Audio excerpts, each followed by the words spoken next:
Happy weekend, everybody. It's a beautiful day in the podcast neighborhood, and you are listening to episode number 16 of the PT Guru Podcast Weekend Edition. Today, we're going to talk about the fact that calibration ain't going nowhere. It's been a long time coming.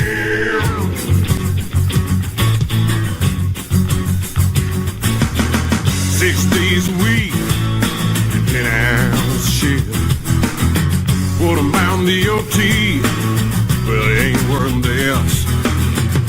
This ain't no 9 to 5 out here on these production lines. So I told them where to shove it, then they could read between the lines. All right, weekend podcast time. So here we are again up on YouTube, also on the normal podcasting platform, so you can listen to it there. If you are just finding me for the first time via YouTube, or you're just kind of a weekend warrior on this thing, I like to kind of run down what we talked about during the week. Maybe something there catches your fancy. Maybe it's something that you want to know more about, so give you the opportunity to be able to check those things out. So on Monday, we talked about establishing traceability.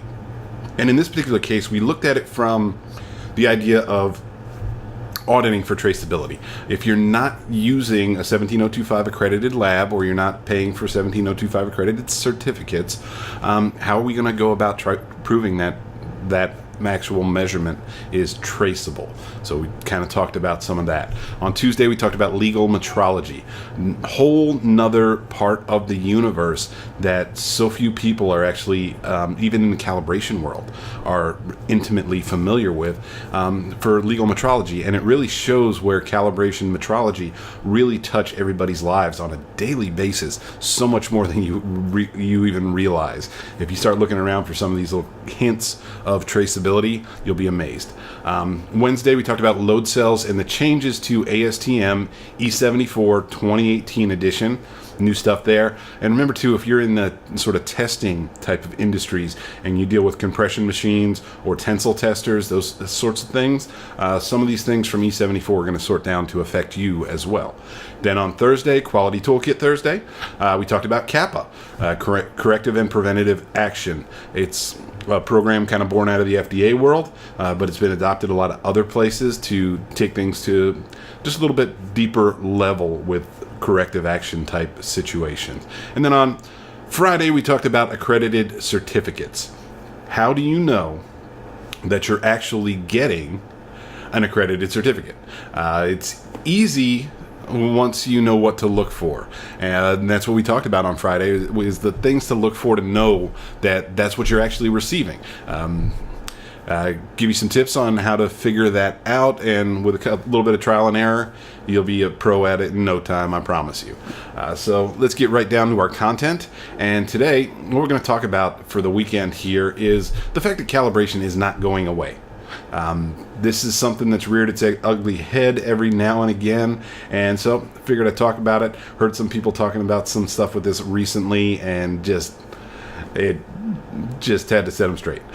So I'm reminded actually of a conversation I had about 8 or 10 years ago, and this at that point was this weird fear running around the calibration community. People were buying into it. It comes and goes. I've seen it several times, and it's this idea that, every so often it comes up that calibration is going to go away somehow, and I don't understand that. The big one about 10 years ago was there was this idea that in 10 years, here we sit, there would be no need for calibration, because all the machines, they'd be self-calibrating, whatever the heck that means. The odd part to me was that there were certain professionals in the industry that actually kind of bought into this malarkey, and I just think that they were a little confused. There was this gloom and doom moment of, self-calibrating machines were going to come in and conquer the earth, and the entire industry was going to collapse. Sounds a little like the folks in the 1990s who were afraid the internet would develop its own artificial intelligence and make all of us human slaves. Now, whether we're slaves to technology or not, I'm pretty sure there's no supreme internet consciousness behind it controlling these things. So when I would have the pleasure of speaking to some of these folks years ago, I just asked what to me was a very obvious question of how exactly does a thing that self-calibrates establish traceability? And the big problem with these folks is that they just didn't then, so many people still don't understand what the actual word calibration means. They're just confusing it with the word adjust. Once again, it's a common misconception. We've talked about it more than once. We'll probably talk about it plenty more times in the future. Having one of these things does not account for the other. Having self-adjusting capabilities does not make something traceable, which is what we're looking at with this whole calibration sort of thing. So there's a good example. Well, back up just a little bit. If something is self-calibrating, all it's really doing is recalling an internal value, and that internal value doesn't actually provide traceability once anything else has changed. So a good way to look at this is lab balances. Typically, high-quality lab balances come with internal masses. They have weights, masses, built in to the device, and you can go through the calibration sequence, and it will automatically adjust based upon a 0 reading, and then it will actually pick up that little mass that's inside of the device and then set the span for the device based upon what that is. Now, this can be a handy function for labs to have, and in critical situations they use it quite regularly. But that begs the question, what happens over time as this internal weight is engaged and disengaged by the internal mechanism? Oxidation can occur. Entropy causes atoms of the mass to just pack up and leave town, so they're working their way out. And the answer to this is pretty obvious, that the mass is going to change. The question then becomes how much, how long does it take, and how much does it actually change by? And it depends. There's a lot of factors going on here. Part of the correct calibration procedure for this type of device is to actually effectively calibrate that internal weight versus an external weight and assign that internal weight a new value. So much for self-calibrating. What we'll actually do at that point is you'll run that internal calibration program, then place your calibrated, likely class 1 or better mass on the balance and be able to know comparatively how the internal weight is versus an actual traceable weight. That whole self-calibrating thing is kind of misleading, to say the least. So if we need to verify this with an outside source, why even have that capability? Well, and that's a good question, but the thing is, we want better confidence and we want better measurements. Lab balances are used in super highly critical applications where they need to be right. Being able to perform this internal calibration can help with things like changes in environmental conditions and other sorts of minor situations that will show up when we're doing a measurement with this degree of accuracy. So having that extra layer of protection there to help us out in a highly critical application is a great idea. But just know it's not really calibrating. It's just double checking things, so to speak. So this premise behind the idea of self-calibrating, or we should call it self-adjusting, manufacturers probably think that they're doing people a favor, and that by doing this that they're going to eliminate the calibration process. You don't need calibration anymore. It calibrates itself. Yay. That's not going to work. But, manufacturers aren't that concerned with traceability. They're manufacturers. They build stuff. They want to build a really good product, and that's great. The problem is that they, maybe missed the boat a little bit on how that product needs to be used. So they're not concerned with traceability. They're concerned with building a really great product, and that's great. They also care about selling those products. Now, if you can go and convince the people that you're selling a product to that they're going to save money in the long run because they won't have to calibrate it anymore because it calibrates itself, it's going to be an easier sell for somebody, especially somebody that doesn't know. And unfortunately, all too often, the people writing the checks don't know. Sorry to say.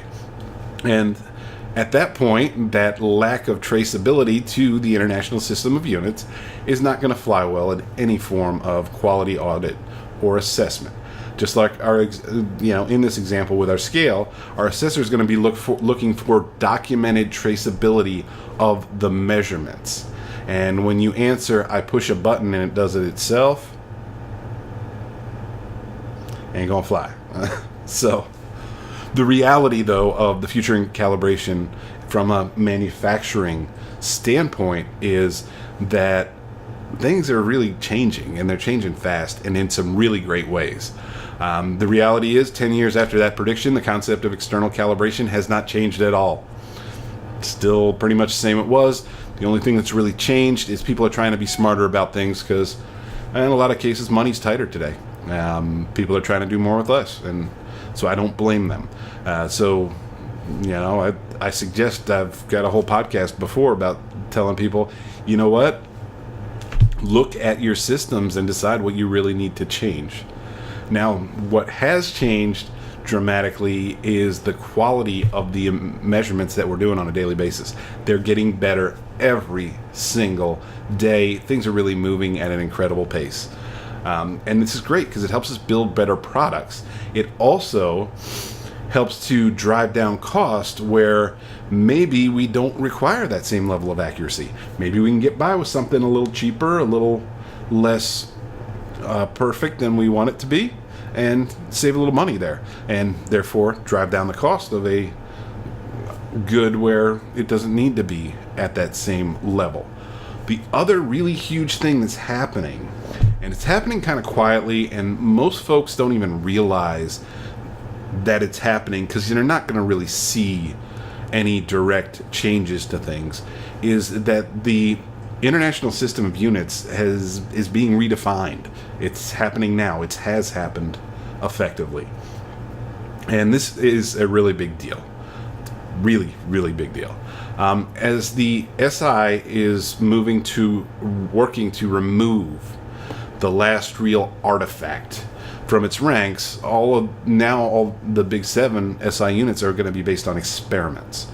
By removing this concept of an artifact, we no longer have to have traceability back to that one prototype kilogram, the IPK, in France. So how does that actually change everything? Instead of being traceable to an artifact in France, now you're traceable to an experiment. An experiment that's a physical property of matter.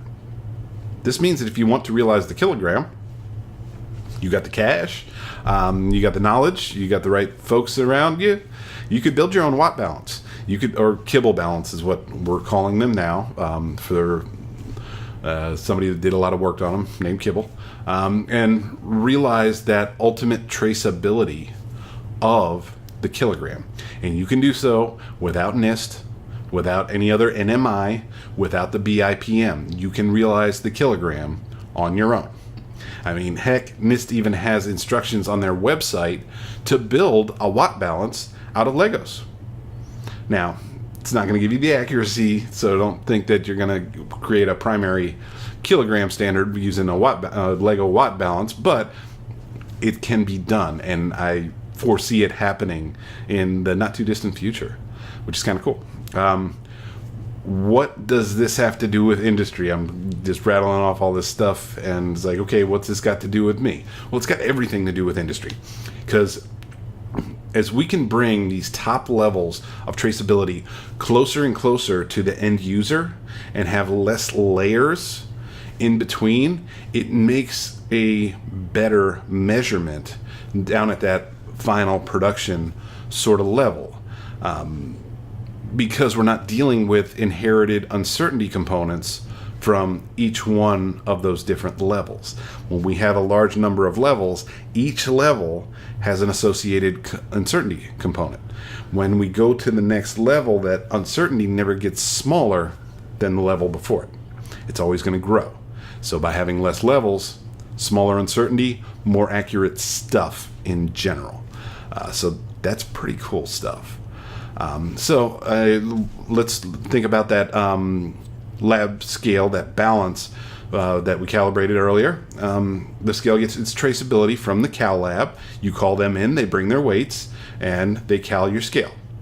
The Cal lab gets its traceability from somebody who calibrates masses. Maybe they do it themselves. Most likely they send them out to somebody like Tromner or Rice Lake and get their traceability from there.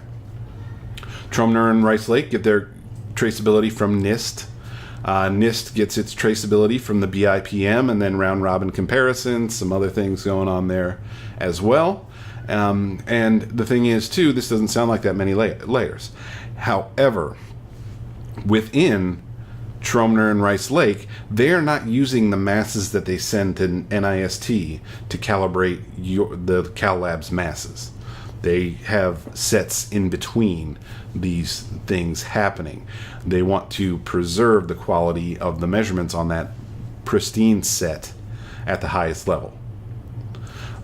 Also, you have the same thing happening at NIST. They are not using their kilogram that they compare to France to do calibrations of Tromner and Rice Lake's weights. They're using things that are a couple steps down from there.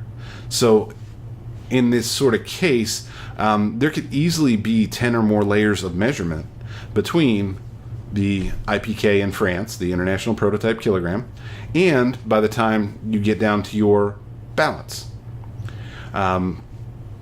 Let's say Rice Lake decided that they wanted to do it, and they got the money together, hired some additional folks, and built a kibble balance. They could do so. Now they could possibly change those layers of added uncertainty, those layers of calibration, from being 10 or more down to, let's say, like 4 or 5.